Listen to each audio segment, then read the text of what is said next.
আয়ান এবং আচিয়া দুই বন্ধু দুইজনেই একই বিশ্ববিদ্যালয়ের পড়ত। আয়ান হিন্দু, আচিয়া মুসলিম। একই সাথে পড়তে পড়তে দুইজন দুইজনকে ভালোবেসে ফেলে। পড়াশোনা শেষ করে আয়ান আর আচিয়া দুজনে আচিয়ার গ্রামে গোবিন্দপুর ফিরে আসে। দুজন একই প্রাথমিক বিদ্যালয়ে চাকরি পায়। আজ আসতে এত দেরি হলো কেন? আমি ভেবেছিলাম তুমি আজ আসবে না। আজ বিকালে অতিথি আসবে, তো তাই ঘরের কাজ কিছু ছিল, সেগুলো শেষ করে আসতে দেরি হয়ে গেল। চলো স্কুলে চলো। আসসালামু আলাইকুম। ওয়ালাইকুম আসসালাম। তোমার নাম কি মামনি? জি, আমার নাম আশিয়া সুলতানা জিম। তা মা, তুমি তো প্রাথমিক বিদ্যালয় সরকারি চাকরি করো। বিয়ের পর ও কি চাকরি করতে চাও? কার বিয়ে? কিসের বিয়ে? তোমার বিয়ে আমার ছেলের সাথে, সুলতান মির্জা সাহেব। আপনি আপনার মেয়েকে বলেননি যে আজ আমরা আসব? না মানে ওই আর কি, ওকে জানানোর কি আছে? আপনাদের কি মেয়ে পছন্দ? হ্যাঁ মির্জা সাহেব, আমাদের মেয়ে খুব পছন্দ হয়েছে। আগামী শুক্রবার আমরা ঘরোয়াভাবে বিয়ে আয়োজন করতে চাচ্ছি। আপনার কি মতামত? আলহামদুলিল্লাহ, আলহামদুলিল্লাহ। আমি কাল থেকেই বিয়ের আয়োজন করতে শুরু করব। এখন তবে আসি, শুক্রবার দেখা হচ্ছে ইনশাআল্লাহ। আব্বু, আমি কিছু বলতে চাই। আমার পক্ষে তোমার পছন্দের ছেলেকে বিয়ে করা সম্ভব নয়। আমি অন্য একজন ছেলেকে ভালোবাসি। ওর নাম আয়ান মুখার্জি। আয়ন মুখার্জি মানে ওই ছেলেটা যে এই গ্রামে নতুন এসেছে, তোমার সাথে চাকুরি করে? জি আব্বু, আয়ান আর আমি একই সাথে পড়াশোনা করতাম। ও আমার জন্য এই গ্রামে এসেছে।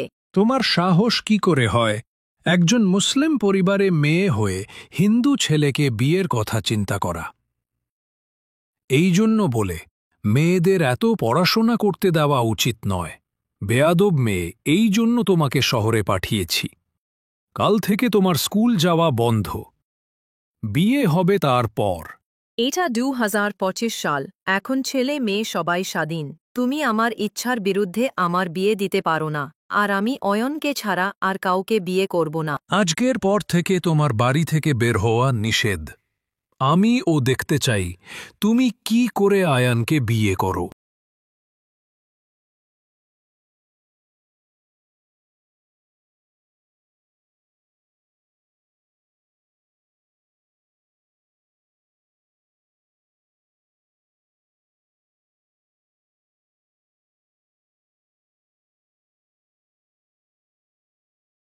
চেয়ারম্যান সাহেব, কাজ হয়ে গেছে।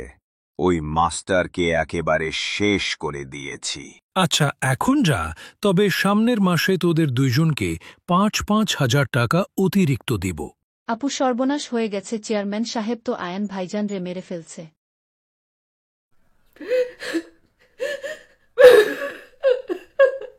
আব্বু, এটা তুমি কি করলা? ছেলেটা কে মেরে ফেললে? না, আ আ আ আচিয়া, আচিয়া, চলে এসো আমার কাছে। আমি তোমার আয়ান। আমি তোমার জন্য অপেক্ষা করছি পশ্চিমের জঙ্গলে। এসো আচিয়া। আয়ান, এই আয়ান, কোথায় তুমি? এই তো আমি। আচিয়া, দেখ, আমি ফিরে এসেছি। এখন তোমার আর আমার বিয়ে কেউ আটকাতে পারবে না। তুমি মারা গেছো আয়ান। মৃত মানুষের সাথে জীবিত মানুষের বিয়ে হয় না। তোমার আর আমার যদি বিয়ে না হয়, তবে আমি এই গ্রাম শেষ করে ফেলব। আব্বু, আয়ান ফিরে এসেছে। মানুষ না, এক ভয়ানক আত্মা হয়ে। ও আমাকে না বিয়ে করে থামবে না। না, তোমার কিছু হবে না। আমি আজই মসজিদের হুজুরের সাথে কথা বলবো। উনি ঠিকই ব্যবস্থা করবেন। সব তো শুনলেন হুজুর, এখন আপনি কিছু একটা করুন।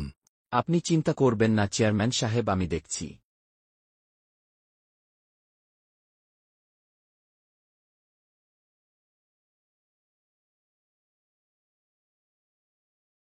চেয়ারম্যান সাহেব হুজুর মারা গেছেন। ওনার লাশ পূর্বের ধান খেতে পড়ে আছে। এ আত্মা খুব শক্তিশালী, আমি কিছু করতে পারবো না। এমনটা বলবেন না, আপনি আমার শেষ ভরসা। আমার জন্য এত মানুষ মারা গেছেন। আমাকে যেতে হবে। আমি গেলে সব থেমে যাবে। গ্রামের সবার ভালোর জন্য নিজেকে আয়ানের হাতে তুলে দিতে হবে। আমি এসেছি আয়ান, এবার তুমি থামো।